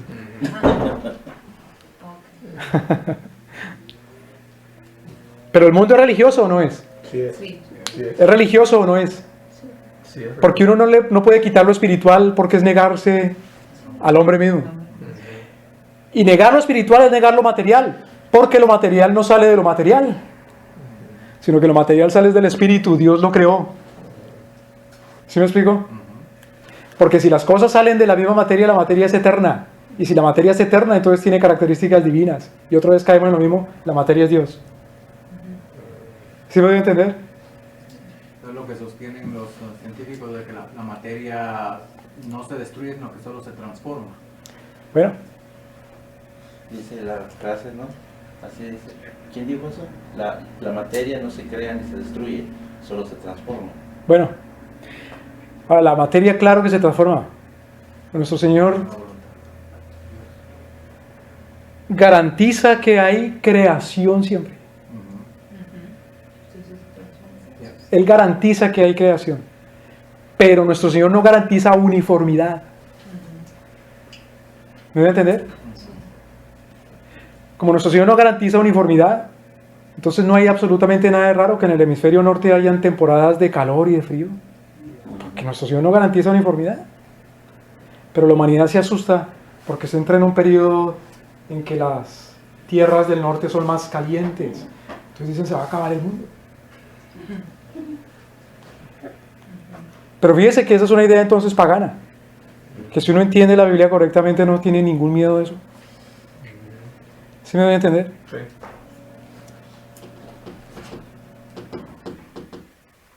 Entonces, hay que tener cuidado. Siendo que la Escritura es la fuente de la verdad, siendo que la Escritura es nuestro objeto de estudio en el cual conocemos a Dios nuestro Señor, teológicamente hablando,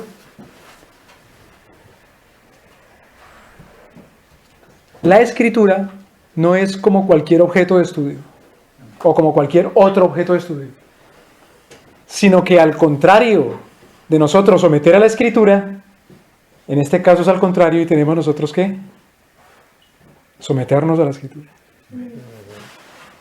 Y aunque las universidades hoy en día han hecho la escritura, porque mi hija tomó teología en el American River College. No, pues imagínate. Y se arrepintió hasta el último momento Sí. de haber entrado a la clase. Sí. Porque la maestra quería enseñar todo a nivel histórico, fabulesco, Sí, claro, así, dramaturgo, la cuestión. claro, Pero nada. claro.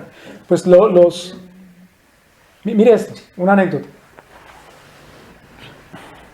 A finales del siglo XVIII, no me acuerdo el nombre, está en Google. A finales del siglo XVIII,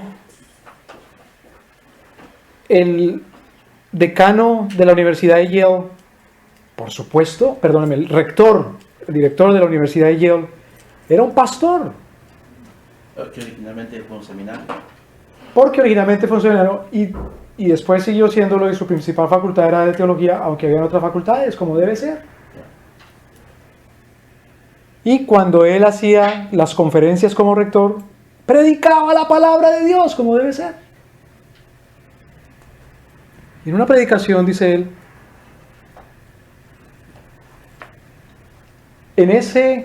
teniendo en cuenta ese objetivo, ese plan de nuestro Señor de llenarás la tierra y te multiplicarás, decía, a este lado del Atlántico, en unos 2 siglos por ahí, la población puede llegar a unos 300 millones de personas. Eso fue a finales del siglo XVIII. Y su predicción se cumplió. Pero fíjese que él fundamentalmente no lo estaba hablando fundamentalmente las bases fundamentales de su fe en cuanto a esa predicción no eran estadísticas, sino que la base fundamental para decir eso es Génesis capítulo 1 y 2. ¿Sí me explico? Sí. Ahora, cuando uno estudia matemáticas, pues por supuesto que uno puede hacer cálculos con números de distinta clase, números naturales, o números enteros, o números fraccionarios, o números radicales, en fin. Uno los puede someter, pero tiene que seguir ciertas reglas de esos números, pues si no cae en el absurdo. El gobierno ahora creó una cosa que se llama el Common Core, que es que rompe con esas leyes fundamentales de esas ciencias. Es decir, nuestro Señor dio unas leyes a la naturaleza y también nos dio unas leyes a los seres humanos, de tal manera que nosotros aún podemos gobernar sobre la naturaleza manipulando las leyes sin violar las leyes. Una cosa es usar la ley y otra cosa es violar la ley. Pues uno usa la ley según la ley, dice esto se puede usar así o así o así o así o así, y en ese rango de opciones uno somete las cosas a cierto dominio. Por ejemplo, uno puede tomar una botella de vodka, no tomársela, o también si quiere, pero puede probarlo, ¿no? No le pasa nada. Pruebe otro poquito, quién sabe. Pruébelo más, pues ya le va haciendo. Que abusó. Pero cuando ya abusaba es desastroso. O si no, preguntémosle a Noé. La crisis familiar que hizo eso. Bueno. Ahora,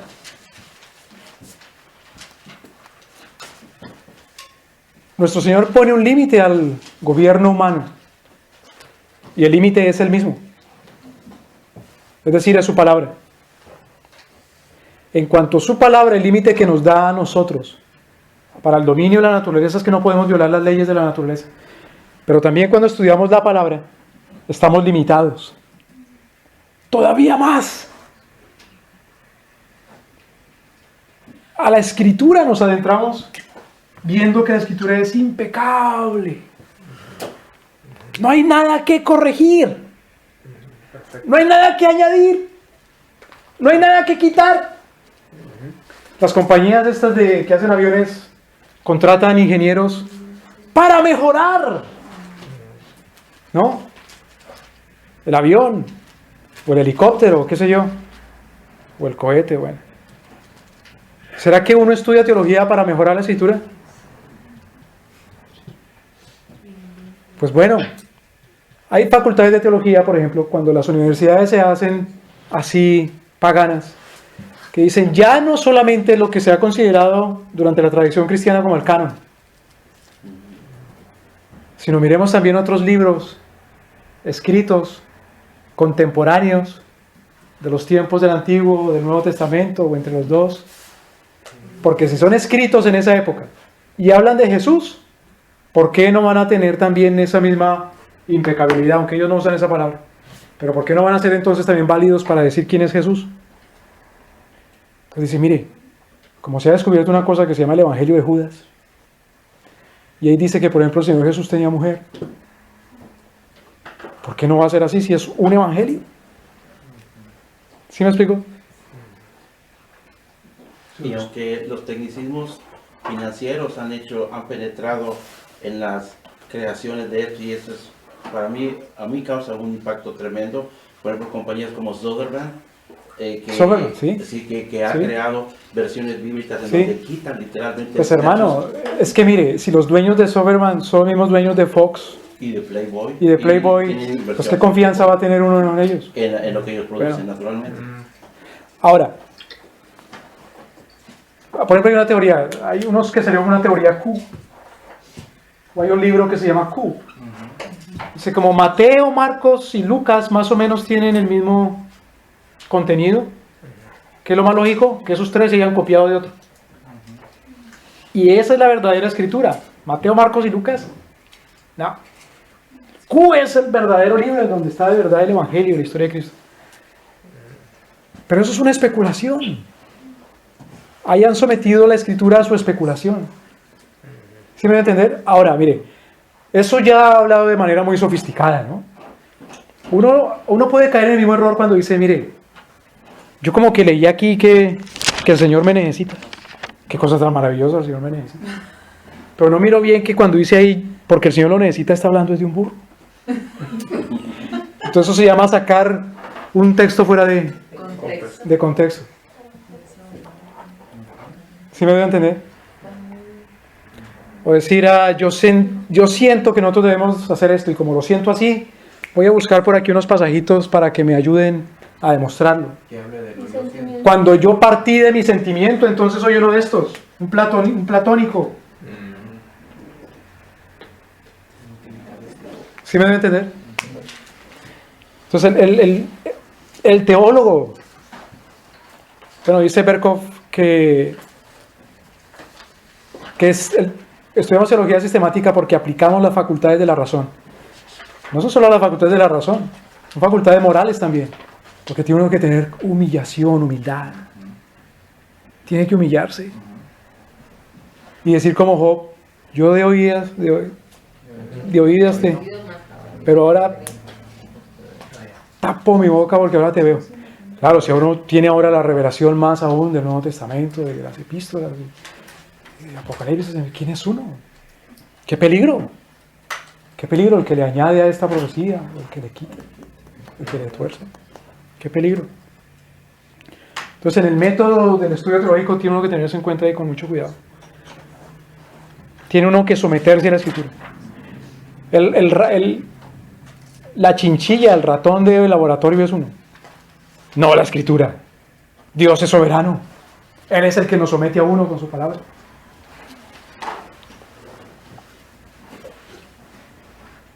Esta revelación es hecha por Dios mismo y el conocimiento que nos da el Espíritu Santo es absolutamente fidedigno. Absolutamente fidedigno, absolutamente fidedigno, absolutamente fidedigno es fe. Como no hace mucho hablábamos. La prueba más grande de fe en el tiempo de Abraham, ¿cuál era? Antes de que Abraham fuera papá. Que un viejito de 100 años con una viejita de 90 pudieran ser padres. ¿Creer eso? Pero como es la palabra de Dios, es fidedigno. Que un viejito impotente más cerca de la tumba, con una viejita que hace mucho tiempo era estéril, pudieran dar vida cuando ellos estaban más cerca de la tumba.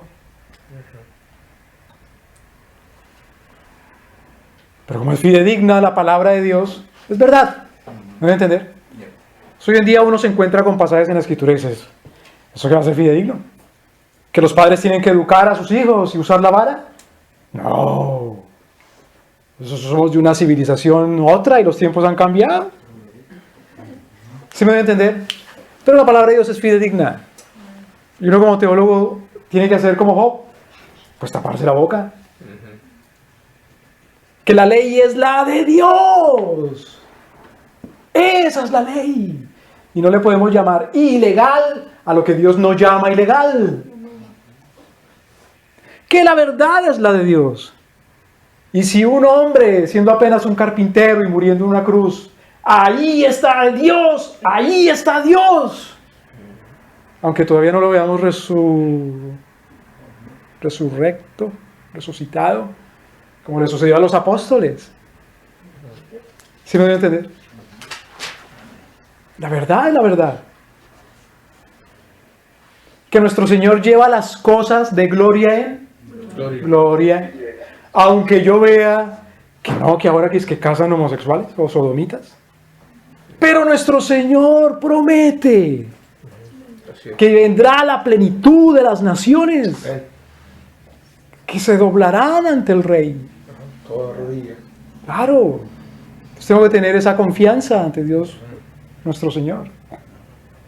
Entonces, en cada área de la teología, en el estudio de Dios, nuestro Señor, sus atributos, en fin, en el estudio del hombre, en el estudio de la salvación, en el estudio de la iglesia, en el estudio de las cosas por venir, de la escatología, uno se encontrará con cosas que dicen, no, espere, ¿cómo puede ser? Pero sí, si lo dice la Escritura, y si el estudio es serio, integral en la Escritura,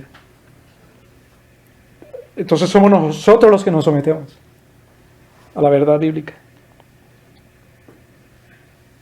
Entonces esta revelación es hecha por Dios mismo, y el conocimiento que nos da Él, de Él mismo, es absolutamente fidedigno. Hay otra característica del método de estudio teológico, y es que cuando uno estudia aerodinámica,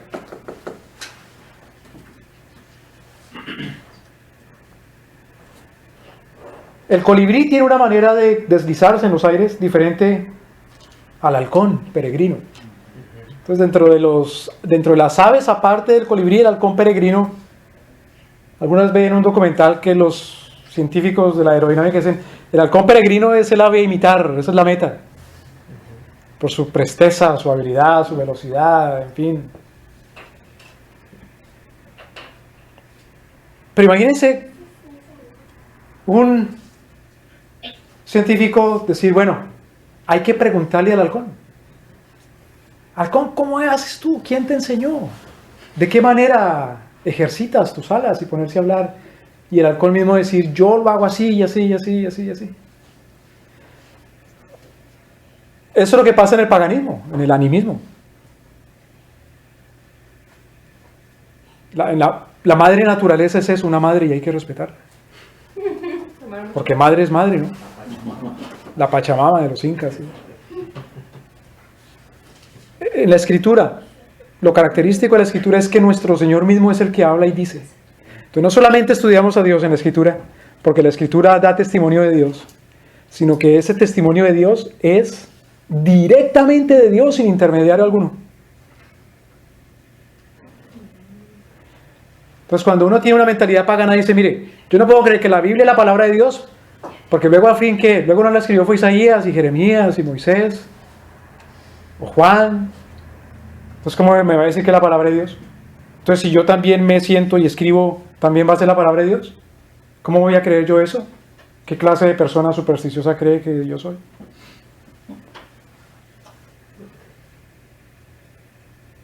Pero nuestro Señor no dice en la Escritura que hayan intermediarios entre Dios y los hombres, sino que hay un solo mediador. Dios y un solo mediador entre Dios y los hombres, ¿qué es? Cristo. Cristo nuestro Señor. Y el Señor dice, el Señor Jesucristo, yo enviaré mi Espíritu, Él los llevará toda verdad.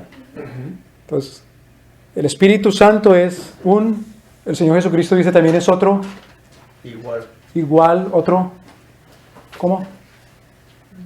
Otro consolador.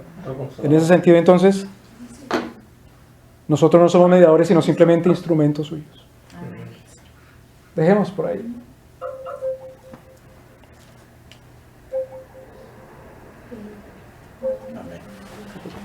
Hermano, ¿quiere orar, por favor, para despedir? Bendito Padre, Señor, que estás en los cielos, Señor, le damos gracias, Señor, por estas clases, Señor, que nos amplían, Señor, nuestro conocimiento, Señor, nos da un mejor entendimiento, Señor, de quién es usted, Señor, su persona, Señor. Y le damos gracias, Señor, porque para nosotros es como entrar, Señor, a una dimensión, una mejor visión en cuanto a lo que usted nos quiere revelar a través de su palabra, Señor. Por eso, pues, le damos gracias, Señor, y por estas clases. Y pues ahora le entregamos el resto de la noche, Padre. En el nombre de Cristo Jesús se lo pedimos. Amén. Amén. Gracias, hermanos.